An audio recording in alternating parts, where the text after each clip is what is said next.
Hey you, and welcome to this video where I will help you out how to post on LinkedIn. And this is quite simple. So let's say you first need to click on this icon, and right now you can do a lot of things with your post on LinkedIn. The first step is click on anyone, where you can select who can see your post.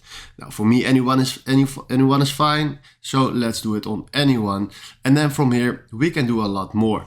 By clicking on the picture icons right here in the middle, you can add pictures to your post if you want to. Now let's say we write down this is a test, and now I click here on this picture. I can add this picture and then do add. Now we can also edit this picture if you want to. Now let's say do next. Right now I wrote down this is a test with the picture that I want to post. Now let's say I want to post this.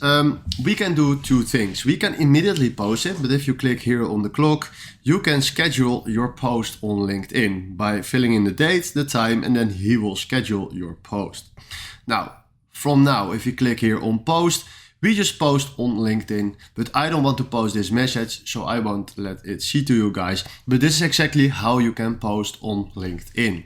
Alright, if you found this video helpful, please consider subscribing and give this video a like. And then for now, thanks for watching.